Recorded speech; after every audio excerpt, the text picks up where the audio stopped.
Friends, welcome back to Earth Mom Dehradun और मैं हूं ज्योति। वेलकम करती हूं आप सभी का अपने चैनल में। अगर आप चैनल में न्यू है तो मेक श्योर चैनल को जरूर सब्सक्राइब करें। Without further delay let's get start the video. अगर बात करें यूट्यूब की सबसे महान बहू और यूट्यूब की सबसे पावरफुल वुमेन की, तो हम पिपिका मैडम के अलावा किसी और को कंसिडरेशन में ला भी नहीं सकते, क्योंकि जिस तरह की हिम्मत, जिस तरीके की व्लॉगिंग उन्होंने अपने चैनल में दिखाई है, ऐसी व्लॉगिंग को तो हमारा हैट्स ऑफ है। जी हाँ, अब आप लोग सोच होंगे कि मैं पिपिका मैडम की तारीफ कर रही हूँ, तो जी हाँ, मैं बिल्कुल उनकी तारीफ कर रही हूँ। मैं तारीफ कर रही हूँ उनके जज्बे की, मैं तारीफ कर रही हूँ उनकी मदरहुड जर्नी की। शायद ही ऐसी मदर हमें कभी देखने को मिली होगी वाईटी में, और अगर मिली है तो हम सबको इनसे बहुत कुछ सीखना चाहिए। जैसे कि आप सब लोग देख ही सकते हैं कि कितनी एग्जॉस्टेड नजर आ रही थी पिपिका मैडम। डार्क सर्कल, उनका एग्जॉशन उनके चेहरे पे, उनकी पूरी बॉडी लैंग्वेज पे नजर आ रहा था। लेकिन फिर भी मैडम तो किचन की रानी है, किचन की महारानी है, और रसोई से तो आप जानते ही हो कि उनका गहरा गहरा गहरा कनेक्शन है। इतना गहरा कनेक्शन शायद उनका अपने जनाब के साथ भी नहीं है, जितना गहरा कनेक्शन उनका अपनी रसोई से है। तो ठीक है, 2 महीने के बाद मैडम ने अपनी पिंजड़ी बनाने की रेसिपी शुरू तो की थी, आज से 10 दिन पहले, और अभी 10 दिन के बाद भी उसी पिंजड़ी में वो कंटेंट अटका हुआ है। तो फाइनली बहुत ही खुशी की बात है, सेलिब्रेट करने की बात है कि मैडम की पिंजरी की जर्नी कंप्लीट हो चुकी है और पिंजरी तैयार हो चुकी है। लेकिन अगर साथ ही साथ आपने नोटिस किया होगा तो मैडम अपनी सासू माँ की यानी कि अम्मी की सफाई देती हुई नजर आई, क्योंकि ऑडियंस भूली नहीं थी कि इनकी डिलीवरी के टाइम पे अम्मी ने भी चालू अप्पी के साथ मिलकर कंटेंट क्रिएट किया था, जिसमें वो अपनी बहुरानी के लिए पिंजरी बना रही थी। हालांकि इस पूरी प्रेगनेंसी के बाद की जर्नी में, पोस्ट डिलीवरी की जर्नी में, हमें एक चम्मच पिंजरी का खाती हुई भी पिपिका मैडम नहीं दिखी। लेकिन फिर भी पिपिका मैडम ने अपनी अम्मी की इमेज को क्लियर करते हुए, अपनी अम्मी का प्यार दिखाते हुए उनके लिए ये बात बोली कि अम्मी ने भी मेरे लिए बहुत पिंजरी बनाई थी और मैंने वो पिंजरी खाई थी, और अब पिंजरी खत्म होने के बाद मैंने दोबारा से पिंजरी बनाई है। तो या तो मैडम जी को अम्मी की पिंजरी की रेसिपी पसंद नहीं आई, या मैडम जी को अपने ही हाथ के, अपने ही एक्सपेरिमेंट्स पसंद आते हैं। उसके बाद बात कर लेते हैं इनकी पिंजरी की रेसिपी की।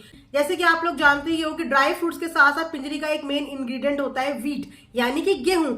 लेकिन अपने व्लॉगिंग में मैम ने बहुत बार ये चीज बोली है, और उनके अधिकतर सब्सक्राइबर्स को ये बात पता भी है कि पिपिका मैडम को तो गेहूं सूट ही नहीं होता है, उनको तो व्हीट से एलर्जी है। उनको मैदा सूट हो जाता है लेकिन उनको व्हीट सूट नहीं होता। तो सारी की सारी पब्लिक फिर से एक बार कंफ्यूजन के गोल घेरे में आके खड़ी हो चुकी है, और फिर से पिपिका मैडम के ऊपर एक क्वेश्चन मार्क लग गया है कि मैडम, आपने तो खुद ही बोला था कि आपको गेहूं सूट नहीं होता, तो आपने कैसे गेहूं पीस के पिंजरी में डाल दिया है? वो सारे लोगों के कमेंट्स में यहाँ पे यहाँ पे यहाँ पे ऊपर नीचे दाएं बाएं लगा दूंगी। आप लोग सबके कमेंट्स देखना कि सबने गेहूं से रिलेटेड बात उनसे पूछी है, कि एक तरफ तो आपने बोला कि मेरे को गेहूं सूट नहीं होते, ऊपर से आपकी पिंजरी में गेहूं देखने को मिले। तो मैडम जी, सच क्या है झूठ क्या है, ये तो ऑडियंस भी देखने के लिए बैठी हुई है, और सब लोगों को नजर आ रहा है कि आप लोग किस तरीके से हिपोक्रेट बिहेव करते हो। वो कहते हैं ना कि जब झूठ बहुत ज्यादा हो जाता है, जब किसी चीज को हम बहुत ज्यादा कवर अप करने लगते हैं, तो हमारे मुंह से ना सच कभी कभी निकल ही जाता है, क्योंकि झूठ इतनी ज्यादा हो जाता है कि हम खुद ही भूल जाते हैं कि हमने अपनी ऑडियंस को क्या झूठ बोल दिया था, या हमने उनसे क्या बोल दिया था। लेकिन मैडम पिपिका जी, ये ऑडियंस है बहुत ज्यादा तेज और बहुत ज्यादा स्मार्ट। आप दुनिया में किसी को भी बेवकूफ बना सकते हो, लेकिन ऑडियंस को बेवकूफ कभी नहीं बना सकते। सो फ्रेंड्स, मैम के लुक्स के बारे में तो अब बिल्कुल बात नहीं करेंगे, क्योंकि ये ओल्ड टॉपिक हो चुका है। मैडम सुधरने का नाम तो नहीं ले सकती, उनको ऐसे ही मैसी रहना पसंद है। तो भाई पसंद है तो आप लोग भी उनको मैसी देखने की आदत डाल लो। वो एक मदर है, अब क्या करें, उनको टाइम नहीं लगता, कुछ नहीं लगता, उनको सारे काम अपने आप करने हैं। लेकिन लिटरली पिपिका मैडम के लिए बुरा फील होता है कि इतने सारे घर में मेंबर्स होने के बावजूद उनकी हेल्प के लिए कभी भी कोई अवेलेबल नहीं होता है। एक पिंजरी को बनाने में मुश्किल से 2-3 घंटे लगते हैं, लेकिन उस पिंजरी को बनाने में पूरे 8 दिन 10 दिन लग गए। क्यों? क्योंकि उनके साथ हेल्प के लिए कोई वहां पे था ही नहीं। जब बात करें चालू अप्पी के हथगोलों की, तो देखो फैमिली के कितने लोग इकट्ठे हो गए थे उनके सिर्फ एक हथगोले बनाने के लिए। लेकिन पिपिका मैडम की हेल्प के लिए उनकी मदर तक नहीं वहां पे अवेलेबल थी।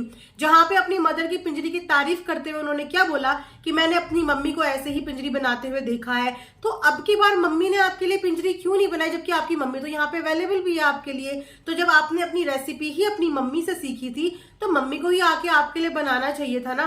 तो ये सब चीजें देख के ना, मानो आपकी ऑडियंस को बहुत बुरा लगता है, क्योंकि हम आपको दिल से इतना प्यार करते हैं ना, और जब आपकी ऐसी हालत देखते हैं ना, तो आपकी वजह से आपके ससुराल वालों को बहुत कुछ सुनने को मिलता है। क्योंकि हमें आपको इस कंडीशन में देख के बुरा लगता है। इससे ज्यादा वेल ग्रूम्ड और इससे ज्यादा तरीके से तो आपकी अम्मी रहती हैं। मजाल है अम्मी का कोई एक सूट रिपीट हो जाए, और हर बार मम्मी अपने लुक्स जरूर दिखाती है क्योंकि उनको शौक है बनने का, संवरने का। तो वो शौक आपका कैसे खत्म हो गया? इस तरीके की हालत में ना हमें आपको देखा नहीं जा रहा है। हम चाहते हैं कि आप अपने लिए थोड़ा सा वक्त निकालें, अपने आप को भी थोड़ा सा पैम्पर करें। आपके घर में और भी सदस्य हैं और आई नो कि आपके घर में मेड्स भी हैं, तो अगर मेड्स हैं और आपके हस्बैंड भी आजकल खाली बैठे हैं तो वो भी बच्चा संभाल सकते हैं, तो थोड़ा अपने आप को ग्रूम्ड दिखा दीजिए। मे भी आपको शौक होगा किचन की रानी बनने का, आपको शौक होगा कुकिंग करने का, लेकिन अगर आप किसी की हेल्प ले लोगे तो उसको उस चीज का क्रेडिट नहीं मिल जाएगा, क्रेडिट आपको ही रहेगा। यही बोला जाएगा कि पिपिका मैडम ने पिंजरी बनाई, ये नहीं बोला जाएगा कि पिपिका मैडम की पिंजरी किसी और ने बनाई। तो हेल्प ले लिया करो, ज्यादा पावरफुल बनने की जरूरत नहीं है। बोलते हैं ना कि इनिशियल डेज में किसी भी चीज का पता नहीं चलता, अभी पोस्ट डिलीवरी के बाद ऑलरेडी मदर के रात दिन एक हुए होते हैं।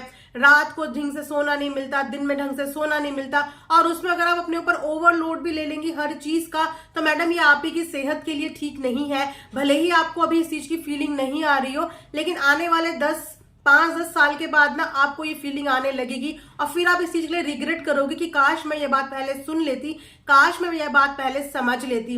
आपकी आंखों से, आपके चेहरे से साफ साफ समझ में आ रहा है कि आप प्रॉपर रेस्ट नहीं ले रही हो, क्योंकि और भी सेलिब्रिटीज की डिलीवरीज, पोस्ट डिलीवरीज पिक्चर्स हमने देखी हैं, वो इतनी कूल, और उन्हें 1 महीना नहीं लगा अपनी वापस से अपने ग्लो में आने के लिए, वापस से अपने रूटीन में आने के लिए। लेकिन आपने 2 महीने भी पूरे कर लिए और आपका अभी भी वही हालत लग रही है जैसे फर्स्ट डे ऑफ डिलीवरी हो। तो थोड़ा सा अपने ऊपर ध्यान देने की आपको जरूरत है। लोगों की हेल्प लेने से कोई बुराई नहीं होती, अपने परिवार के लोगों का यूटिलाइजेशन करो, उनको अपने साथ हेल्प करने दो।